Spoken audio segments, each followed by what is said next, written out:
Ah, c'est dégueulasse. Ah non, c'est vraiment pas bon.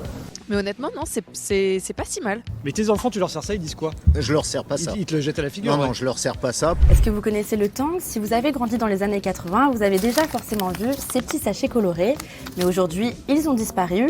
Je vous raconte l'histoire de cette boisson aussi adorée que détestée. Si vous faites partie de la Gen Z, vous ne connaissez sûrement pas le Tang. Mais cette boisson en poudre, arrivée en France dans les années 80, était un véritable phénomène. Sauf que vous allez me dire, elle est où la boisson là-dedans? En fait, à la base, le Tang, c'est une poudre au goût d'orange qu'on dilue dans de l'eau pour en faire une boisson aromatisée. Faisons un petit point histoire. Le Tang a été inventé à la fin des années 50 et a fait un carton dans les années 60 aux États-Unis.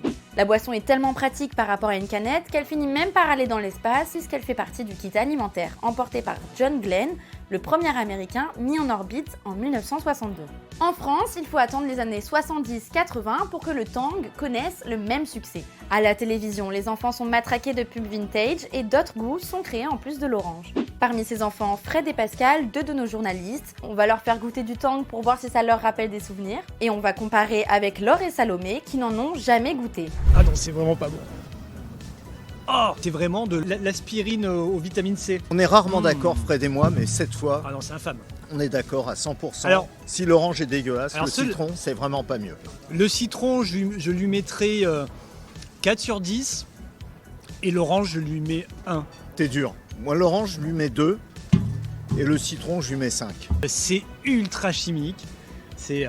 Le Tang, c'était quand même la boisson qu'on faisait pour s'amuser. C'était la boisson ludique. Je le finissais jamais. Après, il y a une chose quand même qui est importante avec le Tang, c'est selon l'âge, on peut aimer ou détester. Mais honnêtement, c'est pas mauvais. C'est assez sucré, mais c'est pas mauvais. Tu retrouves bien le goût du tropical malgré la couleur. Mais honnêtement, non, c'est pas si mal. Alors c'est bien le goût d'ananas pour le coup, peut-être un peu trop parce que je trouve ça assez chimique. Et ça me fait un peu penser aux glaces à l'eau, à l'ananas. Quand Ouais. j'étais un peu plus petite, je dirais 7. Oui, moi aussi, je pense que je dirais 7 parce que c'est un peu trop sucré. Je m'attendais à vraiment pire, mais c'est vrai que tu sens que ça a un goût artificiel.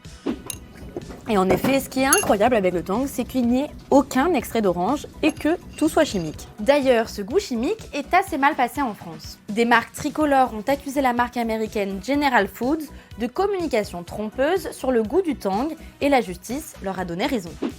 Et une dizaine d'années plus tard, la mode passe, des marques de vrais jus de fruits comme Tropicana se démocratisent et le naturel prend le pas sur le chimique.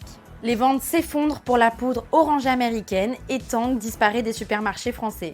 Aujourd'hui, on en trouve encore dans quelques pays, comme en Amérique latine et en Inde.